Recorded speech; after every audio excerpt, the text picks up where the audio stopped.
새로 시작된 한 주의 시작에서 말씀에 비추어 우리의 발걸음을 떼길 원합니다. 하나님이 누구신지 알고 고백하는 한 주 되길 원합니다. 다 함께 사도신경으로 우리의 신앙을 고백하겠습니다. 전능하사 천지를 만드신 하나님 아버지를 내가 믿사오며 그 외아들 우리 주 예수 그리스도를 믿사오니 이는 성령으로 잉태하사 동정녀 마리아에게 나시고 본디오 빌라도에게 고난을 받으사 십자가에 못 박혀 죽으시고 장사한 지 사흘 만에 죽은 자 가운데서 다시 살아나시며 하늘에 오르사 전능하신 하나님 우편에 앉아 계시다가 저리로서 산자와 죽은 자를 심판하러 오시리라. 성령을 믿사오며 거룩한 공회와 성도가 서로 교통하는 것과 죄를 사하여 주시는 것과 몸이 다시 사는 것과 영원히 사는 것을 믿사옵나이다. 아멘.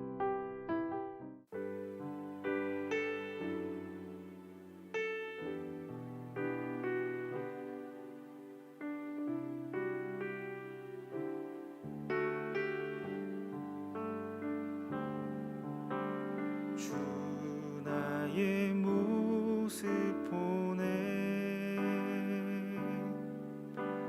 상한 나의 맘 보시네 주 나의 눈물 안에 홀로 울던 맘 하시네 주 사랑 내게 있네 그 사랑이 날 채우네 주 은혜 내게 있네 그 은혜로 날 세우네 세상 소망 다 사라져가도 주의 사랑은 끝이 없으니 살아가는 이 모든 순간이 주 은혜임을 나는 믿네 세상 소망 다 사라져가도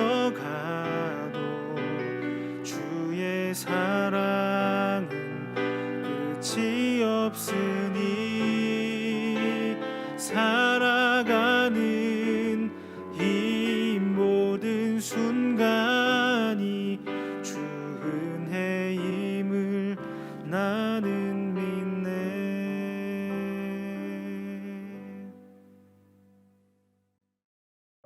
오늘 우리가 함께 나눌 말씀은 고린도전서 10장 1절에서 13절 말씀입니다. 형제들아, 나는 너희가 알지 못하기를 원하지 아니하노니 우리 조상들이 다 구름 아래에 있고 바다 가운데로 지나며 모세에게 속하여 다 구름과 바다에서 세례를 받고 다 같은 신령한 음식을 먹으며 다 같은 신령한 음료를 마셨으니 이는 그들을 따르는 신령한 반석으로부터 마셨음에 그 반석은 곧 그리스도시라. 그러나 그들의 다수를 하나님이 기뻐하지 아니하셨으므로 그들이 광야에서 멸망을 받았느니라. 이러한 일은 우리의 본보기가 되어 우리로 하여금 그들이 악을 즐겨하는 것 같이 즐겨하는 자가 되지 않게 하려 함이니 그들 가운데 어떤 사람들과 같이 너희는 우상 숭배하는 자가 되지 말라. 기록된 바 백성이 앉아서 먹고 마시며 일어나서 뛰논다 함과 같으니라. 그들 중에 어떤 사람들이 음행하다가 하루에 23,000명이 죽었나니 우리는 그들과 같이 음행하지 말자. 그들 가운데 어떤 사람들이 주를 시험하다가 뱀에게 멸망하였나니 우리는 그들과 같이 시험하지 말자. 그들 가운데 어떤 사람들이 원망하다가 멸망시키는 자에게 멸망하였나니 너희는 그들과 같이 원망하지 말라. 그들에게 일어난 이런 일은 본보기가 되고 또한 말세를 만난 우리를 깨우치기 위하여 기록되었느니라. 그런즉 선줄로 생각하는 자는 넘어질까 조심하라. 사람이 감당할 시험 밖에는 너희가 당한 것이 없나니 오직 하나님은 미쁘사 너희가 감당하지 못할 시험 당함을 허락하지 아니하시고 시험 당할 즈음에 또한 피할 길을 내사 너희로 능히 감당하게 하시느니라. 아멘. 반갑습니다. 오늘 고린도전서 10장 1절부터 13절까지를 중심으로 이미와 아직 사이라는 주제의 말씀을 함께 나누겠습니다. 우리가 오늘 읽은 본문은 형제들아라고 시작을 하지만 사실 헬라어 성경에는 가르, 왜냐하면이라는 단어로 시작합니다. 그러니까 오늘 본문 10장은 9장을 설명하는 내용, 9장에서 이어지는 내용이라는 의미입니다. 그래서 바울이 9장에서 권리 포기와 연약함에 대해서도 하나님의 행하심을 기대하면서 감사할 수 있었던 이유를 10장에서 설명을 하고 있는 거죠. 그래서 10장을 이렇게 시작합니다. 형제들아, 나는 너희가 알지 못하기를 원하지 아니하노니 우리 조상들이 다 구름 아래에 있고 바다 가운데로 지나며 모세에게 속하여 다 구름과 바다에서 세례를 받고 다 같은 신령한 음식을 먹으며 다 같은 신령한 음료를 마셨으니 이는 그들을 따르는 신령한 반석으로부터 마셨음에 그 반석은 곧 그리스도시라. 바울은 고린도 교회 성도들에게 여러분이 반드시 기억해야 되는 한 가지가 있다라고 하면서 출애굽 때 홍해를 건넌 이야기를 꺼냅니다. 자, 9장에서 10장으로 이어지는 과정에서 홍해 이야기를 꺼내는 이유가 뭘까요? 바울이 9장에서 그렇게 몸부림을 치듯 하나님의 백성으로 살아보려고 했던 이유가 10장에 소개가 되는 겁니다. 그것이 홍해 건넌 이야기거든요. 자, 우리도 홍해를 건넌 것을 잘 기억하고 있습니다. 앞에는 홍해가 가로막고 있었고 뒤에는 애굽 군대가 쫓아오고 있었습니다. 이제 백성들이 모세를 향해서 소리를 질렀죠. 우리를 왜 여기까지 데려와서 다 죽이려고 그러냐. 완전히 난리가 났습니다. 출애굽기 14장 10절인데요. 바로가 가까이 올 때 이스라엘 자손이 눈을 들어 본즉 애굽 사람들이 자기들 뒤에 이른지라 이스라엘 자손이 심히 두려워하여 여호와께 부르짖고 그들이 또 모세에게 이르되 애굽에 매장지가 없어서 당신이 우리를 이끌어내어 이 광야에서 죽게 하느냐 어찌하여 당신이 우리를 애굽에서 이끌어내어 우리에게 이같이 하느냐 우리가 애굽에서 당신에게 이른 말이 이것이 아니냐 이르기를 우리를 내버려 두라 우리가 애굽 사람을 섬길 것이라 하지 아니하더냐 애굽 사람을 섬기는 것이 광야에서 죽는 것보다 낫겠노라. 그때 모세는 백성들에게 너희는 두려워하지 말고 가만히 서서 여호와께서 오늘 너희를 위하여 행하시는 구원을 봐라 이렇게 말합니다. 출애굽기 14장 13절입니다. 모세가 백성에게 이르되 너희는 두려워하지 말고 가만히 서서 여호와께서 오늘 너희를 위하여 행하시는 구원을 보라. 너희가 오늘 본 애굽 사람을 영원히 다시 보지 아니하리라. 여호와께서 너희를 위하여 싸우시리니 너희는 가만히 있을지니라. 그리고 하나님의 말씀대로 지팡이를 들고 손을 바다 위로 내밀었더니 큰 동풍이 불면서 바다가 갈라져서 홍해 바다가 마른 땅같이 되었습니다. 이스라엘 백성들은 그 길을 건넜습니다. 그 사이에 애굽 군대 쪽에서는 완전히 캄캄한 흑암이 돼서 그들은 더 이상 이스라엘 백성들에게 다가오지 못했습니다. 이스라엘은 모두가 그렇게 안전하게 홍해를 건넜죠. 이스라엘은 그렇게 살았습니다. 바울은 그것을 이스라엘 온 백성들이 구름과 바다 사이에서 세례받은 사건으로 규정합니다. 우리는 세례를 행한 후에 성찬 예식을 거행합니다. 그때 떡을 떼고 잔을 대합니다. 주의 살과 주의 피를 생각하면서 나도 주님이 가신 그 길로 가겠습니다. 이렇게 고백합니다. 바울이 말하는 게 그겁니다.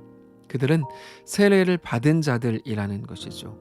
그들은 하나님의 은혜로 죽음을 넘긴 자들입니다. 홍해를 건넌 자들입니다.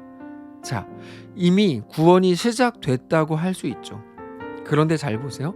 그럼에도 곧 어떤 일이 일어납니까? 광야에서 하나님의 말씀에 이스라엘 백성들이 순종하지 않아서 가나안에 못 들어가고 광야에서 다 죽었죠. 5절입니다. 그러나 그들의 다수를 하나님이 기뻐하지 아니하셨으므로 그들이 광야에서 멸망을 받았느니라. 여러분, 우리가 구원이 무엇인지를 알아야 됩니다. 구원을 자꾸 천국 가고 지옥 가는 그런 개념으로 이해하면 우리는 구원에 대해서 절대로 깊이 있는 이해가 불가능해집니다. 구원은 홍해를 건넌 것으로 시작하지만 가나안에 들어가는 것으로 완성되는 겁니다. 구원의 시작은 무조건적인 은혜이지만 구원의 목적은 순종과 충성이라는 것입니다. 그래서 자주 홍해와 요단강으로 비유를 하는 겁니다. 이스라엘 백성들이 홍해 때는 가만히 서서 갈라지는 것을 보는 게 전부였지만 요단강은 언약궤를 맨 제사장들이 믿음으로 발을 담글 때 열리는 거거든요.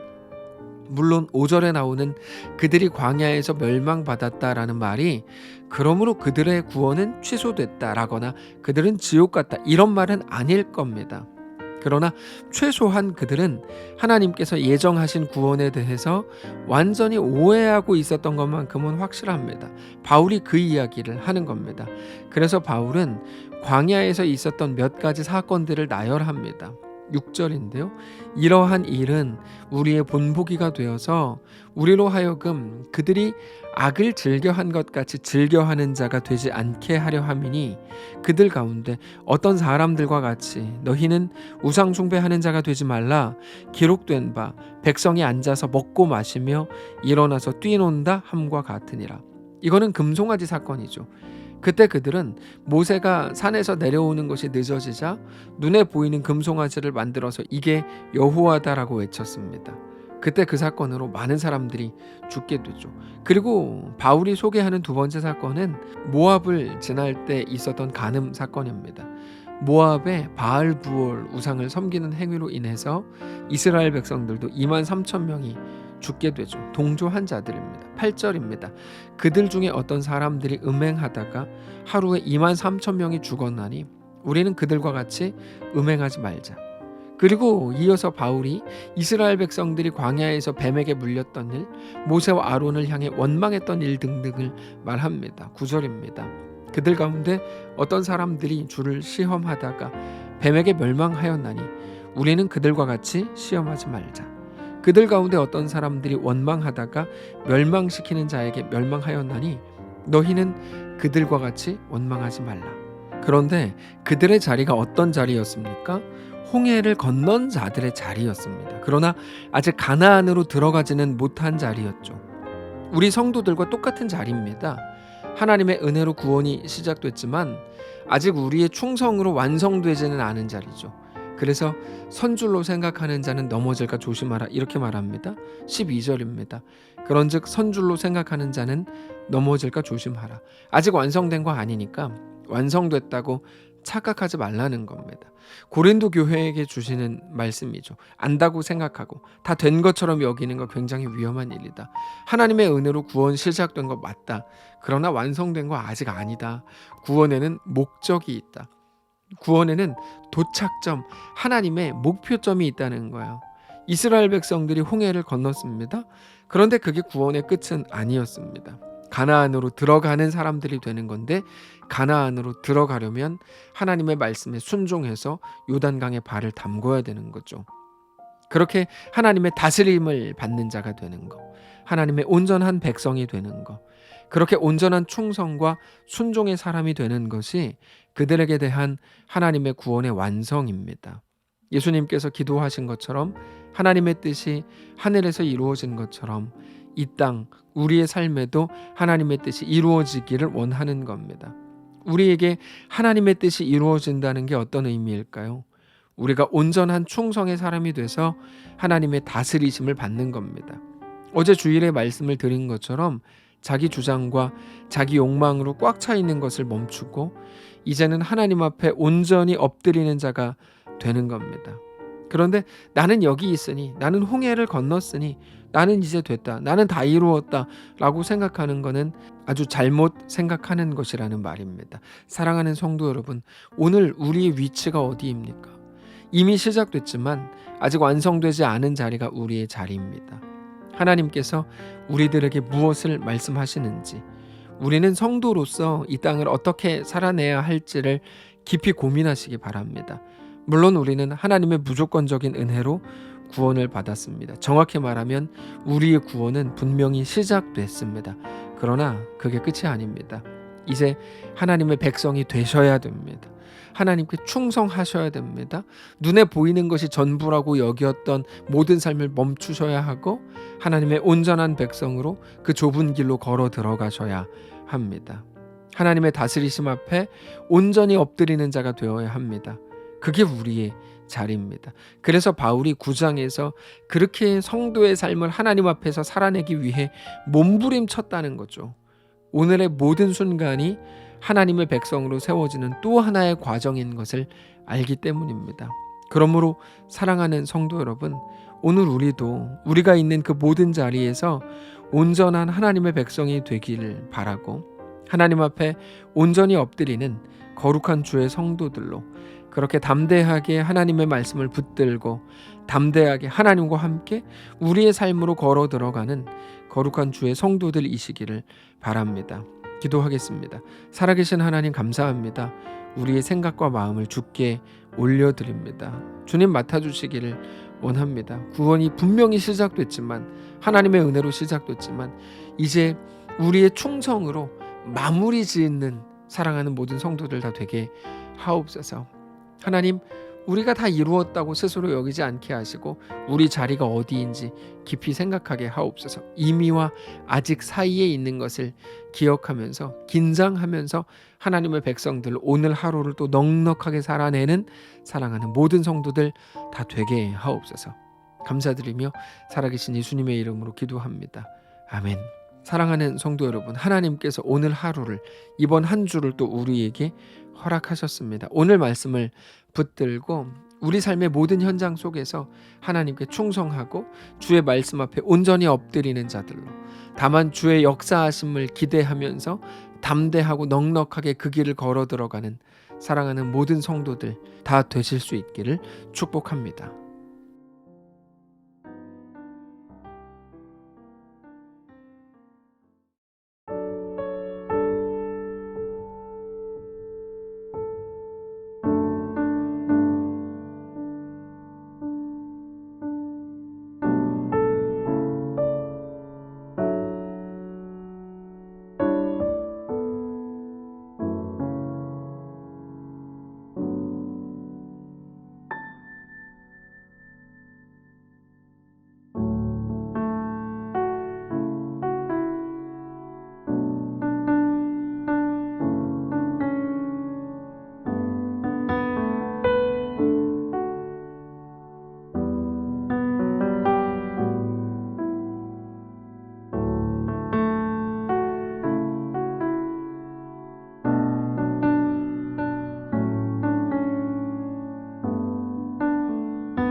아멘.